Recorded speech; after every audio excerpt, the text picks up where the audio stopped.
Hi guys, what's up everyone? We are back once again. Couple of days ago we got to see the Sony's State of Play, which had some exciting reveals, but also there were some reveals that did not turn out to the expectation of the fans, and there were a big outbreak regarding how the show turned out to be and what were their reactions. So there were no reveals regarding God of War Ragnarok, nor were there any news regarding Metal Gear game or The Last of Us remake. And it looked like it was a game that was, devoted to the Japanese developers. So I'll be speaking more on the overview of the Sony State of Play and also some of the expectations that we should have in the forthcoming Sony events. So this is Fenris Wolf on behalf of Gamer Overlord, and I do request you all to please watch this video till the end. If you find any information that I'm providing in this video helpful and relatable, do please hit the like as well as the subscribe button, and make sure you click that bell icon for more regular news updates, leak expansions, reviews, and other interesting stuff of your favorite AAA games. So making myself and everything else clear, let's get started. So Sony's State of Play happened on the 10th of March 2022, and as per the insiders and leakers who had predicted that this would happen in this almost on the second week of March 2022, it came out to be true, but it did not meet the expectations of the fans who were expecting big AAA titles such as Last of Us remake and God of War Ragnarok. We did know that there were some reveals coming from the Japanese developers, but this turned out to be a tribute to all those games to come out in the forthcoming months. There were also some of the reveals that were scheduled for 2023, and some of them looked very exciting, but definitely that has not gone well with the fans because they wanted to see something spectacular. There was no major AAA title to be out. There was only a 3.0 version of Returnal that was showcased. So what happened? Why there were no games being showcased despite the leaks hinting of some of the news regarding God of War Ragnarok? What is the actual cause? That I would be discussing. So we will start with the reputable insider account NGT, who had predicted this particular event in the second week of March. He's also reputable to give out leaks in the previous events as well, such as the release date of Star Wars Eclipse. After the event, account NGT tweeted some information regarding what he felt of the State of Play event. What he has to say in that tweet, let me show you guys. So simply, I shouldn't report anything I hear because plans might change anyway. No, but really, I don't force anyone to believe me.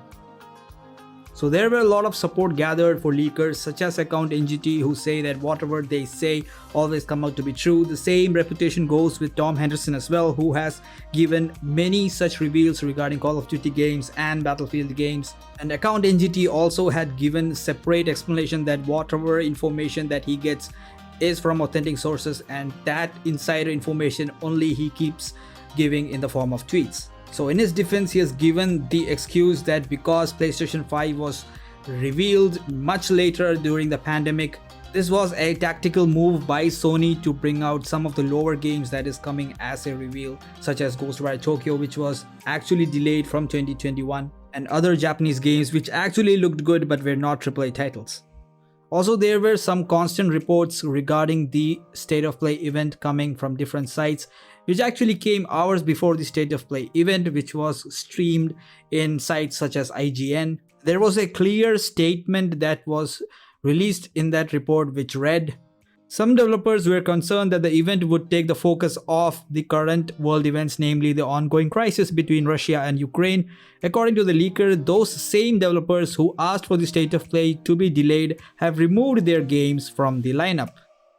This apparently includes PlayStation Studios titles such as God of War Ragnarok and a new unannounced Infamous game which is rumored to be in development at Sucker Punch. If this leak is true, then we recommend adjusting your expectations for today's show. PlayStation will reveal a few PlayStation 4 and PlayStation 5 titles, but it's not explicitly stated that they will be from PlayStation Studios or first-party developers.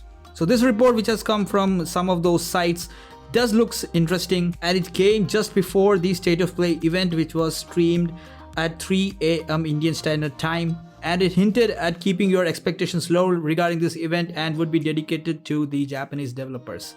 The reason why the expected reason given in this report looks interesting is because of the Russia-Ukraine crisis.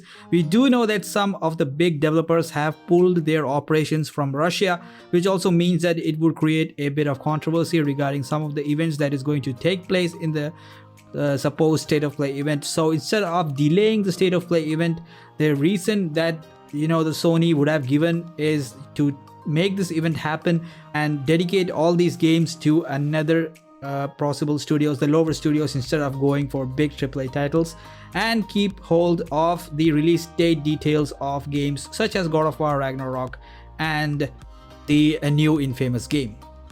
So speaking about the overview of the state of play event, I really enjoyed the event despite all the hue and cry regarding the games that were showcased in the particular event. I really liked the reveal of Ghostwire Tokyo, which was long pending since 2021. And also there was an interesting game called Trek to Yomi, which actually looked like a sequel to Ghost of Tsushima for an instance.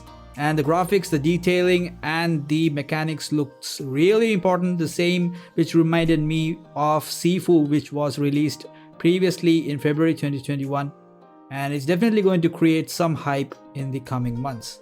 We also saw some titles regarding Konami and Capcom, which are also some big IPs. So it does not mean that these IPs were indie titles. There were some big games also announced. And finally, the one big title that we could see was Returnal 3.0, which is titled as Returnal Ascension. And now I want to address the biggest question is, when will we be seeing these big AAA titles next? Because we do know that there is one particular state of play event happening in a month. So definitely this would mean that we will definitely see a state of play event in April where games such as God of War Ragnarok, Hogwarts Legacy, Gotham Knights, and the rumored Infamous game would all be showing up, since this state of play is to be dedicated for the third-party titles. I think this would get spiced up when we see the big event going to get leaked by different leakers. And as some of the big leakers have told, like Account NGT specified that some of the leaks which it gives from now on won't be 100% authentic despite it being verified from the insiders. This would simply mean that you should not go 100% on all the leaks that these leakers would be giving.